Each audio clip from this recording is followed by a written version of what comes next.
नमस्कार। कैसे हैं आप लोग? आशा है सब स्वस्थ होंगे और योगिक क्रियाएं कर रहे होंगे। आज हम लोग भ्रामरी प्राणायाम पर चर्चा करेंगे। भ्रामरी प्राणायाम का अर्थ है भ्रमर अर्थात भौरा। भौरे से लिया गया है, भौरे की गुंजन से इसका प्रादुर्भाव हुआ है। तो जितने भी प्राणायाम हैं उनमें भ्रामरी का बहुत ही उच्च स्थान है और बहुत ही साधारण ये करने में है।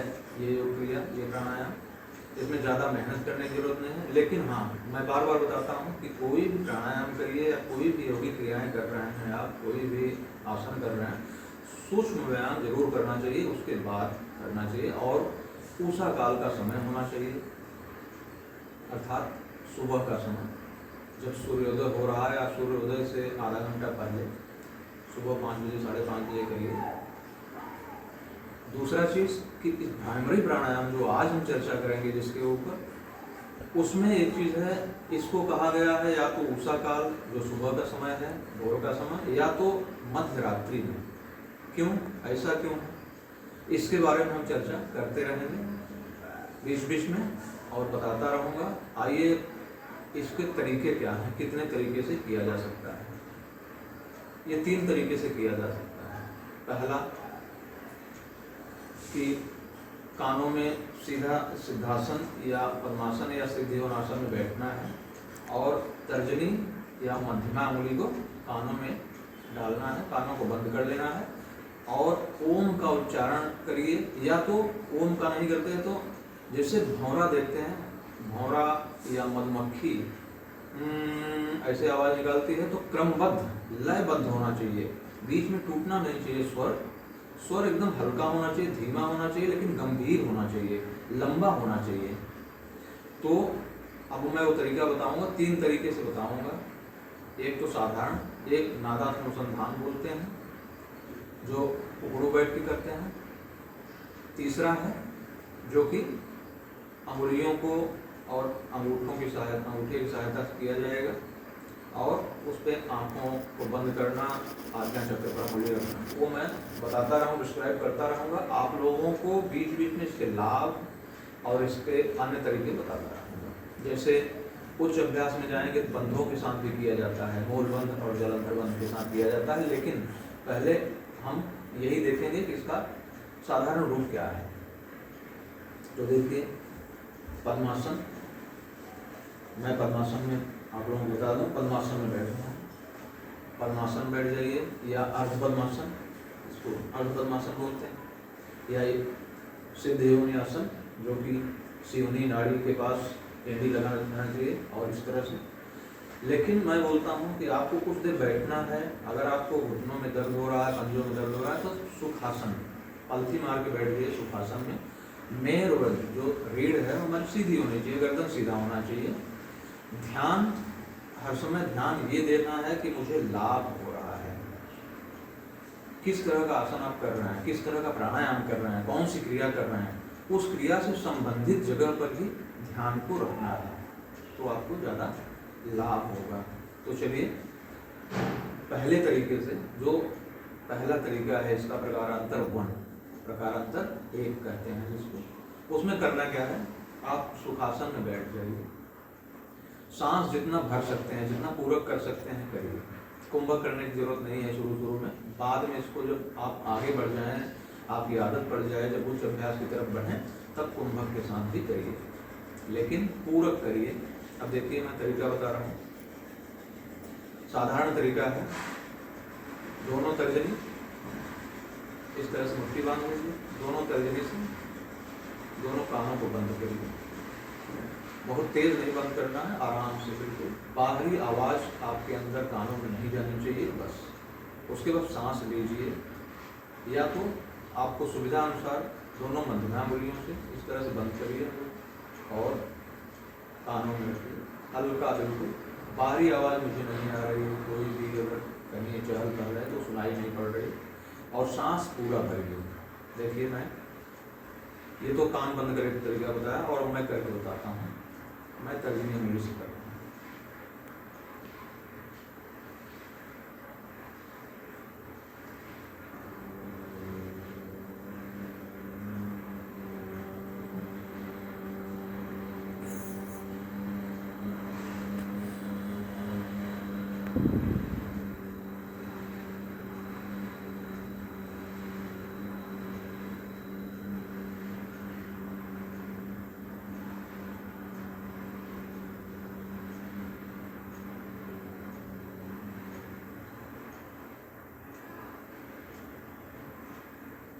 एक पूरक करिए।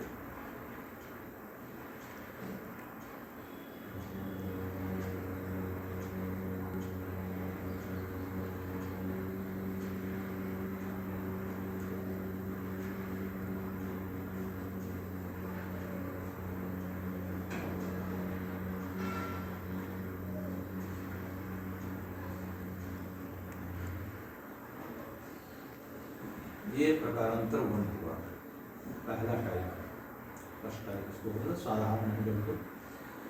ध्यान ये रखना है कि आपको दांत, इन दांतों को सटाना नहीं है, हल्का सा गैप, हल्का गैप। आप देखे होंगे जब मैं आवाज़ निकाल रहा था, और लिप्स, होठों में हल्का सा गैप होना चाहिए, बहुत हल्का सा। ये पहला तरीका। दूसरे तरीके में क्या है कि आप देखिए, पांचों अंगुलियों का, 5 और 5 10, ये पूरी अंगुलियों का इसमें उपयोग किया जाएगा। अंगूठों से कान को बंद करेंगे, ये अंगुलियां तर्जनी दोनों आज्ञा चक्र पर रहेंगी, और ये तीनों से आंखों को दबाएंगे नहीं, आंखों पर रखेंगे, आंखें बंद रहेंगी, और फिर सेम वही पूरक करेंगे और आवाज़ ओम की करेंगे, ओम की ध्वनि निकालेंगे तो बहुत अच्छा रहता है। उससे आपका आध्यात्मिक लाभ भी होगा, और ओम शब्द ही ओमकार है, तो उससे बहुत तरह के फायदे हैं। वो मैं जब उसके बारे में बताऊंगा तो आगे चर्चा करूँगा, बताऊँगा। देखिए, अंगूठों से कानों को बंद किया, बहुत दबाना नहीं, प्रेस नहीं करना है, हल्के से, जिससे कि बाहरी कोलाहल अंदर न जाए। और इन अंगुलियों को आज्ञा चक्र पर और इन तीनों से इस तरह से किया, पूरक किया, पूरी सांस भरा, और इसमें जो श्वसन करते हैं वो यौगिक श्वसन करते हैं। यौगिक श्वसन मेन तरह का, यौगिक श्वसन जिसको कहते हैं महाश्वसन। श्वसन मुख्य रूप से 3 तरह के ही हैं। कौन कौन से हैं? उदर श्वसन, अक्षक वक्ष श्वसन और अक्षक या गर्दनी श्वसन। इन तीनों को मिला के यौगिक श्वसन होता है। अर्थात सांस को पूरा भरना है, पेट भी फूलेगा और सीने भी, पूरे फेफड़े में सांस जाएगी, सीना भी फूलना चाहिए, और गर्दन में पूरी कैविटी आपकी खोखली होनी चाहिए, पूरी खुलनी चाहिए, जिससे कि जो आपका लेरिंग्स है, जो स्वर तंत्र है, वो बड़ा इसमें कोमल होता है, मृदुल हो जाता है, मीठा हो जाता है। जो गायक हैं, जो लोग संगीत में जाना चाहते हैं, रुचि है जिनकी, उनके लिए बहुत ही फायदेमंद है। इसके अनेक लाभ हैं, जैसे स्वर का मधुर होना, इससे स्वर मधुर होता है, स्वर में निर्मलता आती है, मिठास आती है, जैसे मधु। और बीपी, ब्लड प्रेशर अगर किसी को हाइपर टेंशन है, उसमें ये उसको एकदम सुचारू कर देता है, बिल्कुल नियमित कर देगा। अनिद्रा किसी को है, किसी को अनिद्रा है, नींद में आना, नींद अगर किसी को 5 दिन में आए तो पागल जैसा हो जाता है, उसको पागलपन सही हो जाता है जब 15 दिन न सोए तो। और पागलपन कितनी खतरनाक बीमारी है, तो सोचिए ये उसको ठीक कर देता है, अनिद्रा को ठीक कर देता है। मानसिक तनाव है, आवेग है, माइग्रेन है, उसको ठीक करता है। आधा सीसी किसी को अल्पवाही हो जाती है या सिर दर्द होता है, सब ठीक करता है। एंडोक्राइन ग्लैंड जो इनमें हैं, पिट्यूटरी, पीनियल इत्यादि, इनको सुचारू कर देता है, वो सेक्रेट करने लगती है। मतलब हजारों फायदे हैं, कितने फायदे बताऊं मैं। चिड़चिड़ापन अगर है किसी को आवेग बहुत है, और सबसे बड़ा क्रोध ही पाप का मूल है। कोई भी पाप क्रोध के द्वारा किया जाता है। यहाँ तक क्रोध में आकर लोग मृत्यु कर देते हैं, किसी को हत्या कर देते हैं, गोली चला देते हैं, उसे काट डालते हैं, आज जो हो रहा है जमाने में। तो क्रोध को ये शांत करता है, क्रोध को समन करता है, क्रोध नहीं आएगा। सोचिए कितना बड़ा फायदा है छोटे से अभ्यास से। तो इसको करिए। तंत्रिका तंत्र आपका जो भी तंत्रिका तंत्र है मजबूत करता है, ऊपर से लेकर नीचे। सोचिए कितने फायदे हैं, कितने फायदे बताऊं मैं, बताता रहूँगा। दूसरी क्रिया बताता हूँ। अब देखिए सेम वैसे ही करना है। कान बंद किया, तर्जनी मस्तिष्क के अग्रभाग पर आज्ञा चक्र पर, ये तीनों गुरु से आत्मा किया, पूरा सांस भरा।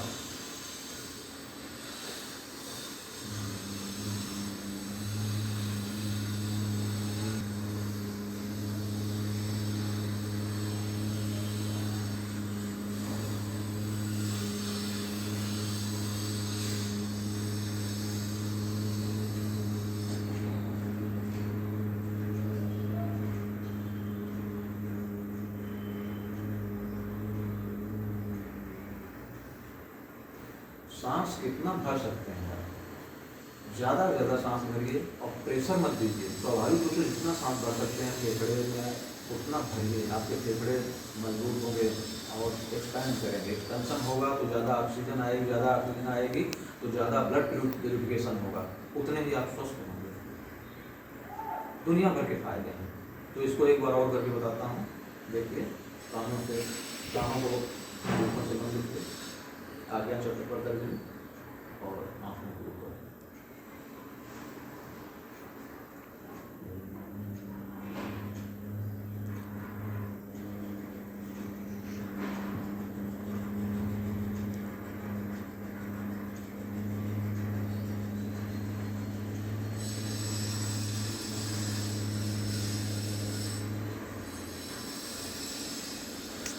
जब आप इसको 5-7 चक्र कर लेंगे, कम से कम 10 चक्र तो करिए, और नहीं तो 5-5 चक्र का 3 तरह का बताऊंगा, 5-5 चक्र का तीनों करिए।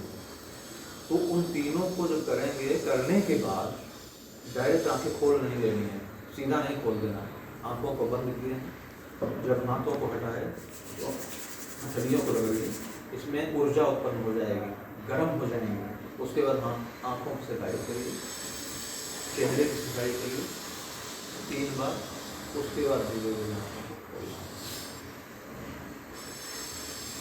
तो ये दूसरा प्रकारांतर हुआ। अब तीसरे प्रकारांतर की तरफ हम लोग बढ़ेंगे। तो हम अब तीसरे तरह का जो करना है नादानुसन नाम वाला, उसको बताएंगे। तीसरा प्रकारांतर, उसके लिए क्या चाहिए, एक कंबल लपेटा हुआ चाहिए। जैसे ये देखिए, इस तरह से लपेटा हुआ कंबल होना चाहिए, और यहाँ रख दिया, और इसके ऊपर उकड़ू रखिए। इस तरह से देखिए, इस तरह से बैठना है। जैसे देखिए, इस तरह से मैं बैठ गया, और अपनी हाइट के अनुसार आप उसको ऊंचा कर सकते हैं। तो इस तरह से उकड़ू ये बैठ गया, और क्या किया, अंगूठों से कान को बंद किया, और चारों उंगलियां इस तरह से सटी रहेंगी, मिली हुई रहेंगी, और शेप कर देखिए,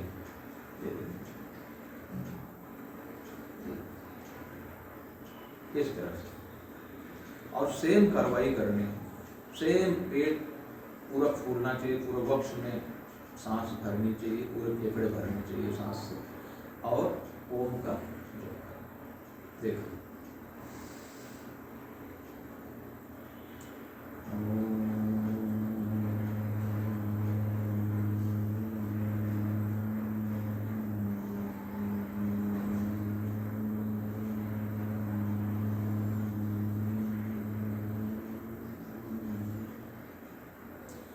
अपनी हाइट के अनुसार ये ऊंचा कर सकते हैं, जिससे कि आपको बैठने में अच्छा रहे। तो ये मेरे लिए भी थोड़ा सा पतला है, और ऊंचा करना चाहिए, लेकिन मुझे आराम इसमें है।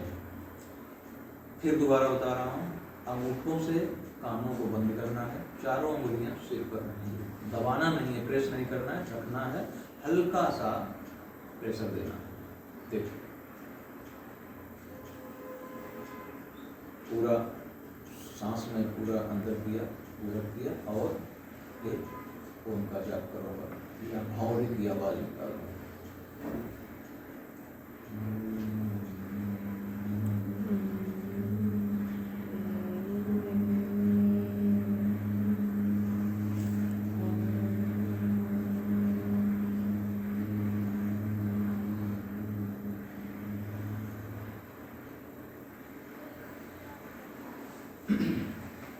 तो ये तीसरा प्रकार हुआ। मैं एक बार फिर बताता हूँ कि हम लोगों की आदत होती है, हमें पहले लाभ पता चले तभी हम कोई काम करेंगे। तो लाभ इसके मैं पहले भी बताया था, बीपी बिल्कुल सुचारू हो जाएगा, स्वर मधुर होंगे, आपकी आवाज़ मीठी हो जाएगी, अनिद्रा दूर हो जाएगी, मानसिक तनाव, उद्वेग, चिंता, चिड़चिड़ापन, क्रोध, नैराश्य भाव, ये सब खत्म हो जाएंगे। तंत्रिका तंत्र मजबूत होगा, एंडोक्राइन ग्लैंड जो मस्तिष्क के हैं वो सुचारू रूप से कार्य करेंगे। अच्छा, अब सबसे बड़ा कि ओम का जब हम जाप करते हैं, जब हम यहाँ करते हैं, एक संगीत उत्पन्न होता है और संगीत सबसे बड़ा बोलते हैं। कहते हैं ना, प्रभु को पाने के लिए जब कोलाहल शांत हो, जब वातावरण बिल्कुल शांत हो, रात के समय में इसको बोला गया है कि अर्धरात्रि में करो, जब सब सो जाएं, सारे जगह वातावरण शांत हो, या तो सुबह के समय भोर में, इसलिए कि जब चारों तरफ शांत रहेगा तो आप जब बंद करेंगे और ध्यान लगाएंगे और ये कार्रवाई करेंगे, जब ये क्रिया करना चालू करेंगे तो आपको देखेंगे कि पहले झिंगुर जैसी आवाज़ सुनाई पड़ेगी अंदर, जैसे झिंगुर किटिक कर रहा है, उसके बाद बादलों के गरजने की आवाज़, उसके बाद ढोल की आवाज़, तुरही की आवाज़, मृदंग की आवाज़, अलग अलग आवाज़ें, फिर उसके बाद देखेंगे बंसी की, मुरली की, बांसुरी की आवाज़, वो आवाज़ निकलना शुरू हो जाएगी। महर्षि घेरन जो थे, वो घेरन संहिता जो लिखे हैं महर्षि घेरन ने, उन्होंने इसमें उसके अंतर्गत बहुत बढ़िया इसकी व्याख्या किया है। उन्होंने बताया है कि संगीत जो है, संगीत ये सबसे बड़ा है प्रभु को पाने के लिए। संगीत का जो रास्ता है ये सबसे बड़ा रास्ता है प्रभु को पाने के लिए, और ये एक जरिया है। जैसा कि मैं बता रहा था कि भगवान को पाने का जो 4 रास्ता है उसमें संगीत सबसे बड़ा रास्ता है। कैसे? कि जो जप करते हैं, नाम जप बताते हैं, नाम जप करो तो प्रभु को पाओ। नाम जप से 8 गुना ज़्यादा ध्यान है, और ध्यान से भी 8 गुना ज़्यादा प्रभावशाली तप है। तो तप तो कर नहीं सकते, और तप से भी 8 गुना ज़्यादा प्रभावशाली संगीत है। नाद योग जो बोलते हैं, नाद योग में संगीत के बारे में बताते हैं, तो ये उसको भी सिद्ध करता है। तो तमाम तरह के लाभ हैं, करिए और लाभ उठाइए। आज के लिए इतना ही, आगे आपसे फिर दूसरी क्रिया के बारे में चर्चा करेंगे। नमस्कार।